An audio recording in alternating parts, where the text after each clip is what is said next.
Di Islam, saya ulang lagi di Islam. Dengan tanda kutip kesalahan-kesalahan kecil gini ku zaman Nabi, sahabatnya Nabi, iku kabeh iku dadi berkah.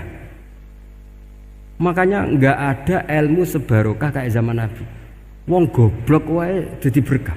Sampai Nabi ngendikan aksaru ahlil jannah al-bulu, akeh-akeh penduduk swarga iku wong goblok. Mergo wong goblok iku piye? Apa dimangkeli iku ya gaweane pangeran. Nabi itu pernah disomasi wong goblok. Itu ya piye? Nabi kan cerita kiamat tuh gini. Yang kemarin enggak jadi itu. Kiamat di Indonesia kan berapa kali ya? 999 terus 2000 berapa? 12 terus Jumat apa kan sering mau ada kiamat itu. Saya sering ditanya tamu, Gus, ngenteni kiamat teng putih. Entah ini ngene barang aku aneh-aneh. Karuan layak alamuha illahu bokas bakas. Nak misalnya tenan piye Gus? Ya tenan sing enek kowe sik, anak aku gak. Wah sesuk tajak ngenteni kiamat ora sida kiamat. Aneh-aneh. Saya ulang lagi. Ketika Nabi cerita dasarnya kiamat itu sahabat itu enggak mikir. Padahal mereka orang-orang pinter. Si mikir wong desa, Mas. Ya Rasulullah mata sa'ah. Engkau itu cerita kiamat terus tapi enggak jelas tanggalnya. Lalu itu kapan? Wah, kaget sahabat. Oh, pinter juga. Kalau cerita itu ada tanggalnya dong. Ini kan cerita terus tapi enggak jelas tanggalnya. Apa diamuk wong desa? Ora diamuk mangkelno. Nabi meneruskan tentang ahwalil kiamah, masih nerangkan ahwalil kiamah. Dibaleni lagi. Ya Rasulullah mata sa'ah. Lalu kiamat itu kapan? Ini kalau ijazai, jadi bodoh tapi untuk ridhanya Allah Ta'ala pun. Kalau lah kadang jadi pinter gue nyesal. Ribet. Dikongkon Pak Najib barang ini akhirnya. Gara-gara pinter. Padahal kok ya wong bodoh lah mlebu swarga, ribet kan? Direwangi dadi wong alim, sebelum kok wong bodohne ya melok mlebu swarga. Wong gelombang kedua itu pengumumannya siapa pencinta Nabi, pencinta wong alim masuk swarga. Yang pertama seleksinya agak ketat. Yang kedua itu ya muhibbin mun cukup mun. Jadi sebenarnya swarga ya ketemu wong ora jelas-jelas nih. Wah repot ya. Akhirnya ketika Nabi gak jawab, sahabat itu banyak yang analisis kariha maqala, lam yasma, ada yang bilang lam yasma. Memang Nabi tidak dengar. Ada yang analisis sami'a wa kariha maqala. Sebenarnya Nabi itu dengar tapi gak suka karena pas khutbah di-cut, diinterupsi. Karena diulang-ulang lagi akhirnya akhirnya Arabi tadi mengulang-ulang lagi. Akhirnya Nabi jawab. Karena Nabi itu orang yang sangat pintar, jawabnya ma'atatalaha. Kamu kok berani tanya kiamat kapan, persiapan kamu apa? Fawawahi ma'atatulaha kabira sholatin wala siyamin wala kata wa kata walakinni uhibbuka. Cek menang ya, cek pede. Apa Nabi tanya persiapan saya? Oh, kalau sholat saya biasa kok bangga. Wes wong desa biasa kok. Fawawahi ma'atatulaha kabira sholatin. Saya sholatnya biasa, puasa biasa. Maksudnya sing wajib-wajib tok lah, ndak aneh-aneh. Tapi walakinni uhibbuka, tapi saya ini mencintai engkau. Apa jawabannya Nabi? Almar'u ma'aman ahabba. Dan itu melegenda seluruh dunia, baru kayak Bedui.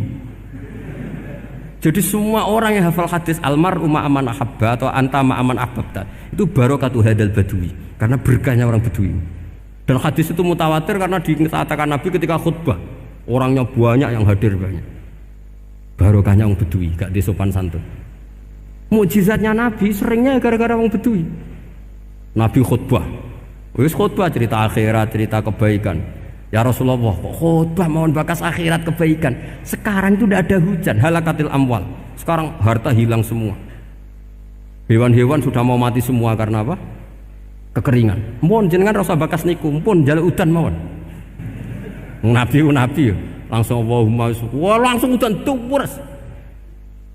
Nak jari ulama lah, Nabi berodok gelos putih udan seminggu nganti akhirnya sapi ini gak mati krono kehausan tapi kelentir. Parani nih Nabi, ini orang ngerasa salah paren. Ya Rasulullah, wong kula njuk donga udan ben ra mati, saiki mati tenggelam. Mon lereni itu santai weh. Nah, saya minta doa hujan supaya hewan-hewan itu bisa minum dan seger. Dan ini malah do kelentir. Akhirnya Nabi itu nuruti meneh. Allahumma hawalena wala alena Allahumma alal akam wa dzirab terus. Itu wong desa. Betapa barokahnya wong desa iki orang tahu. Betapa Rasulullah itu sekali ngendikan alam itu harus tunduk. Jadi min mu'jizati Rasulullah sallallahu alaihi wasallam itu sekali ngendikan alam itu harus ngikuti.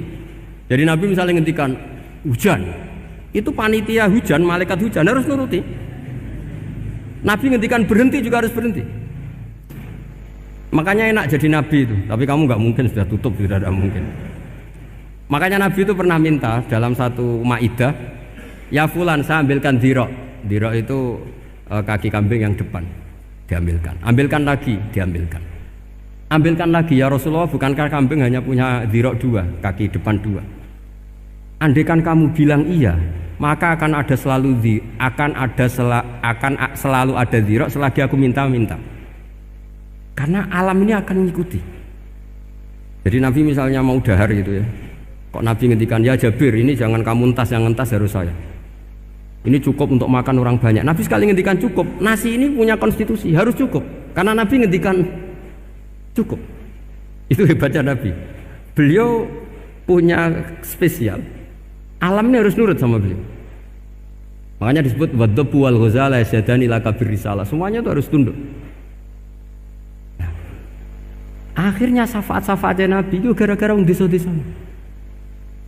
Saya itu pengagum wong bodoh ya, termasuk hadisul Arabi tadi. Ada orang desa tanya, ya Rasulullah nanti kalau saya mati itu yang ngisap siapa ya? Allah ya. Wah baguslah, terus mulai.